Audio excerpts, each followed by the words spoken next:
All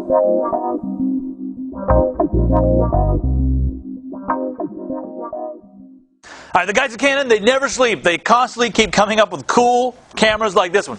All right, first off, you're looking at the Canon S5 IS, and this has a 12x optical zoom, and it's 8 megapixels. This has practically every feature, and then some. This actually has more features than my digital SLR that I have. So this is an amazing camera, and the IS in the name, that stands for Image Stabilizer. So no more blurry pictures because you're shaking the camera, or a lot of times when you zoom, you get the blurry images. That is gone. Now, there's really so much to talk about. I really want to get into it. This is going to be a great camera for someone who wants to learn professional photography. It'd be a great second camera for a pro. And this would also be very good for a novice who just wants extremely good pictures, because the auto modes, they lock all the different settings, so you're not going to get confused. All right, let me take you on a tour of this camera. All right, now here's the lens. Now notice it's a nice large lens, much larger than most of the lenses on the market. And the CCD on the inside, that's the image sensor, it's 1/2 of an inch CCD, so that's a pretty good size sensor. Also, the zoom, again, 12x zoom, that's going to be equivalent to over 430 millimeters if you're still using the film lenses. And right here on the side of the lens, you have manual focus right there at the touch of a button. And this is macro for close-up subjects. It shows a little picture of the flower there so you don't get confused. All right, we're looking at the top of the camera. The first thing I want to look at is the wheel here, because it's extremely convenient. Now, if you turn this way, you're getting into all the manual modes where you can set your own aperture, your own shutter, get creative. And you put it on a tripod and take a nighttime picture with some cars going by, or something like this one I took last night downtown. That was actually on a tripod. Set my own shutter, 2 or 3 second shutter.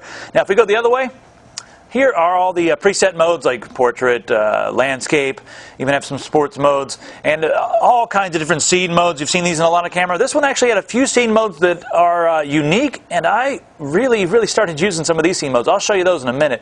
Right there's the movie mode to do 640 by 480 at 30 frames per second. Now up here, this button will allow you to do a continuous shot mode, 1.5 frames per second. That's good if you have a moving subject or you want to get some nature shots with a bird flying by. Just hold the shutter down. It'll record 1.5 frames a second. You pick the best one. It'll also let you do the timer 2 second or 10 second if you want to put it on a tripod and get a family photo. And it'll also let you do time lapse. So you set the camera on a tripod and let it take maybe 1 picture every hour. You program it. You can do 1 picture every 10 seconds, 1 picture every hour, something like that. Here's the shutter release and the zoom right there at the tip of your fingers. Now, there's the on and off switch. And this lets you change between the camera and the playback. All right, now a couple other things on the top. Now the flash, this is very cool. You just pull the flash up, and that keeps the flash away from the lens. What creates red eye is having the flash too close to the lens. And the only way to activate this flash is to pull it up. A lot of the other cameras, you push the button down, the flash pops up on its own. This one, it assumes that if you have the flash down, you don't want to use the flash. If you have it up, you want to use it. So that's very cool, and it's a very good idea. It puts the control back in your hands. Now let's take a look at the back. And the first thing you notice is the LCD is protected. This is a 2.5-inch screen, and when you pop it out, it flips and rotates. So if you want to, maybe you're at a concert or something, you want to get a good shot, you can bend it down like this, hold it above your head, or even if you're in front of the camera, you can flip it around and see it there. And close it back and just keep it right there so it's all compacted together. All right, so let's go through the buttons on the back. Now, when you're in the automatic mode and you press the function button to bring up your different settings, most of the settings are grayed out, so you can't get lost and get somewhere and not know how to get back. But if you want to get creative, put it in one of the other modes. Press the function button again, and you can change virtually everything from white balance to color to saturation. Even all the quality settings are right here. And another thing that's very cool, there's an ISO button right on the camera, so you don't even have to go into the menu. If you want to change the ISO, you can change it right there, and it'll go all the way up to 1600. Then on the bottom we have our display button. You press that, it goes to the different display modes. This one brings up a histogram and a grid, so you can line up your shot and tell what the light is doing. Press it again, it turns on the electronic viewfinder, and then back here. Now up here, this is very cool. This is a record button, so no matter what mode you're in, you don't have to change around. If you see something cool happening, you just press the record button there. It's a separate button than the shutter, and you're recording video, so that's very cool. Over here, this is exposure compensation. You bring this up if you need to make the shot darker or lighter right in the automatic mode. Now, there is one scene mode that I want you to see, so I'm going to turn this dial over to the SCN, which are the scene modes. And then you just press left and right to go between the different scene modes. And this one I really want you to see, it's the color accent mode. Now you've seen the black and white pictures that have one thing in color, maybe blue eyes and everything else is black and white, or green leaves and everything else is black and white. Well, this one does it in the camera. And what you do is you press the, after you get in that mode, press the ISO button, and it lets you pick a color. So I'm going to pick that the collar on my shirt right here. And then you just press the left button. And it turns blue right there. It selected that as the color. Now you can see in this shot how only one color stands out while the rest is all black and white. And this is another mode that's pretty cool. This is the color swap mode. This allows you to take one color and choose that. We use the ISO button to activate that again. You see, we pick one color here, and then we select a different color. So anything that's green in the shot will now become blue. So that's a very cool mode, and those are two modes that are included.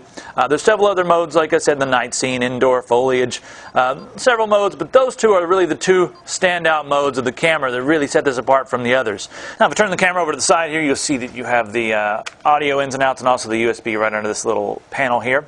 You can plug this up to your TV and look at your images, or just hook it into the computer and upload them to the PC. Right there, that's for DC if you're using this indoors, or maybe you've got a setup where you're taking shots for auctions on eBay all day. Just plug it into the wall. That way you don't waste the battery. Speaking of the battery, right here it is in the front. Now this uses AA batteries, so you can grab those anywhere. And it uses 4 of them. I recommend using some of the rechargeable ones. On Tiger Direct we have some great rechargeable batteries from Ultra. You can grab those. And it also uses an SD card that goes in the bottom here. You can use SD, HC, or SD, and even MMC.